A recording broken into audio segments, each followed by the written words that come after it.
Nós encontramos em 2 Reis, no capítulo 19, uma história que é repetida na Bíblia também e é bastante conhecida. Quando Ezequias, jovem ainda, começou a reinar, ele tomou uma decisão radical. Aos 25 anos de idade, era jovem, o país estava quebrado, arrasado, confuso. O pai dele, Acais, tinha sido talvez o pior rei de Israel.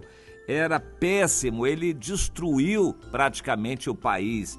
E o Ezequias começou a reinar com idade de 25 anos. Era muito difícil a situação, o país estava arrasado e havia uma grande potência que se levantava no mundo, que era a Síria, que ameaçava destruir totalmente Judá e Jerusalém.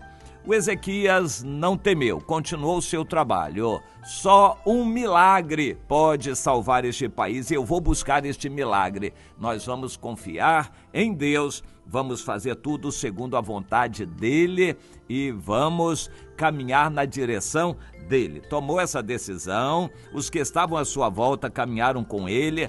Quando viram que a sua fé era sincera, outros vieram e houve um avivamento espiritual. Não havia número, não havia quantidade ainda, mas havia sinceridade naquele grupo. Eu creio que é o que precisa acontecer em nosso tempo, quando alguém se levanta, um líder, um pastor, uma irmã, um irmão, para orar, para buscar a unidade do povo de Deus, buscar um despertamento espiritual, um avivamento no meio do povo evangélico.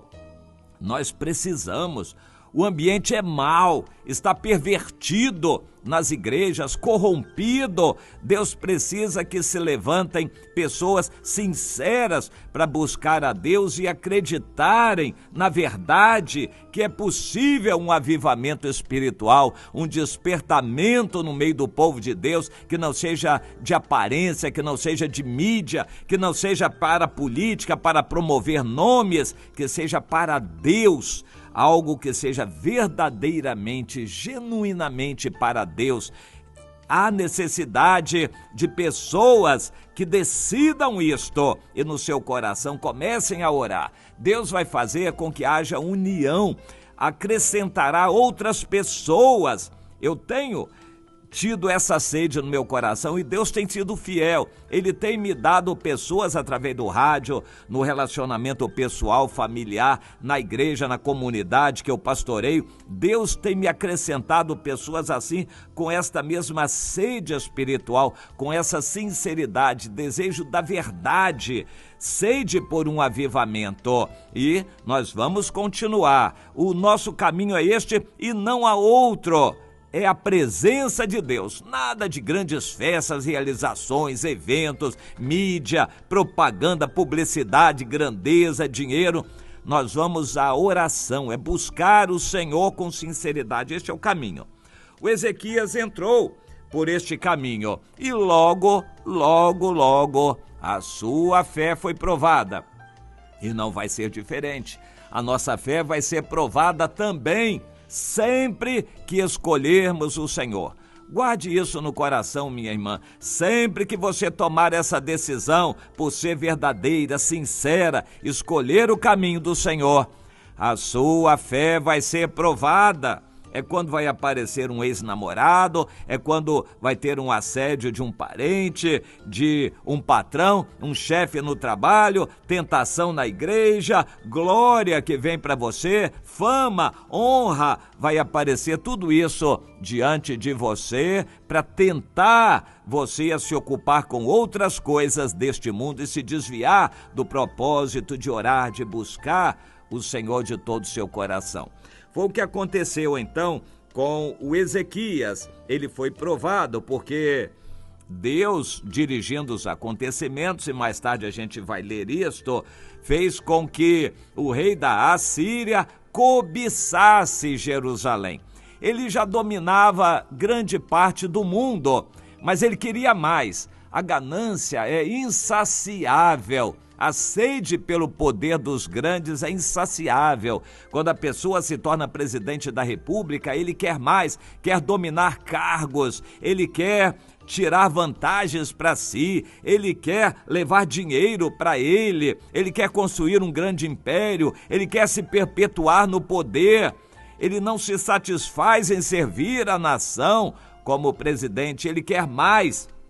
E acaba complicando a situação, é o que a gente tem visto. A ganância não tem limites e o que aconteceu é que aquele rei Senaqueribe da Assíria veio decididamente contra Jerusalém e Judá para destruir a cidade e tomar o despojo. O Ezequias se viu em aperto. Naquela hora, ele teve que tomar decisões importantíssimas.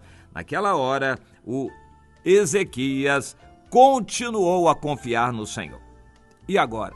Vamos apelar para o Egito? A tentação humana era apelar para o Egito. O único país que tinha alguma força para resistir à Síria. Hoje em dia, digamos assim, a grosso modo, houve uma época da chamada Guerra Fria. Todos os países ou estavam se alinhando com os Estados Unidos ou com a Rússia, a União Soviética. Havia uma simpatia para cá ou para lá. Era muito difícil um país ficar neutro naquela situação da chamada Guerra Fria. Ou você está de cá ou de lá. Hoje, essa situação nos exemplifica o que havia na época. A Assíria estava dominando o mundo num expansionismo muito forte.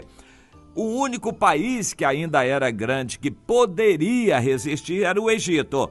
E o Ezequias estava perto do Egito. Nada mais lógico, humanamente falando, que ele recorresse ao Egito. Mas ele não fez isto, ele não recorreu ao Egito, ele recorreu somente ao Senhor, a Deus, e continuou esperando um milagre. Ele declarou no versículo 19, agora, ó Senhor nosso Deus, livra-nos das mãos de Senaqueribe, para que todos os reinos da terra saibam que só tu és o Senhor Deus. Interessante, para que você quer um milagre, minha irmã? Uma vez eu disse para um irmão, meu irmão, que estava com câncer, eu creio que Deus pode curar você, eu vou orar e Deus curará. Porém, com um propósito. Se você for curado do câncer, o que você vai fazer? Faça um plano de trabalho e diga para Deus em que você vai mudar se Ele curar você. Porque para curar, para você ficar vendo televisão, se eu fosse Deus, eu não curaria não. E ele não mudou de atitude, não fez propósito nenhum e pouco tempo depois morreu. Tem que ter um propósito. Pois é, qual é o propósito do milagre que você quer? É para sua glória, para você ficar rico, para você ter uma vida mais acomodada? Você quer o milagre de comprar um apartamento de luxo para você se aproveitar dele aqui na terra? É isto? Ou você quer um milagre para que a glória de Deus se manifeste na igreja, para que pessoas se convertam? Para que você está pedindo milagre? Para que você está pedindo a cura? Deus faz milagres, mas tem que haver um propósito. Mais adiante, Deus respondeu. Antes de fazer as coisas acontecerem, Deus falou. Deus gosta disso, de mandar profecias através dos profetas, é claro, não de qualquer um. Ele fala e falou e disse, eu fiz tudo isso acontecer. Eu movi você, Senaqueribe, para que venha, mas você não ouviu? Já há muito tempo que sou eu soberano que faço tudo isso. Então, se eu levantei você na Assíria, é com um propósito. Eu quis que você destruísse muitas civilizações, mas eu quis também que você fosse derrotado aqui. Então, eu vou fazer todas essas coisas acontecerem para que todos os povos da terra saibam. Tremendo. O Ezequias confiou. Deus respondeu, o milagre aconteceu. O grande império do mundo foi derrotado por um anjo nas cercanias de Jerusalém. Deus pode fazer grandes milagres na sua vida, minha irmã, mas tem que ter um propósito. Examine o seu coração, a sinceridade da sua sede espiritual, para você poder ter uma fé pura e orar a Deus a ponto de receber. Orar para receber o milagre, porque Deus é o mesmo e quer fazer na sua vida também.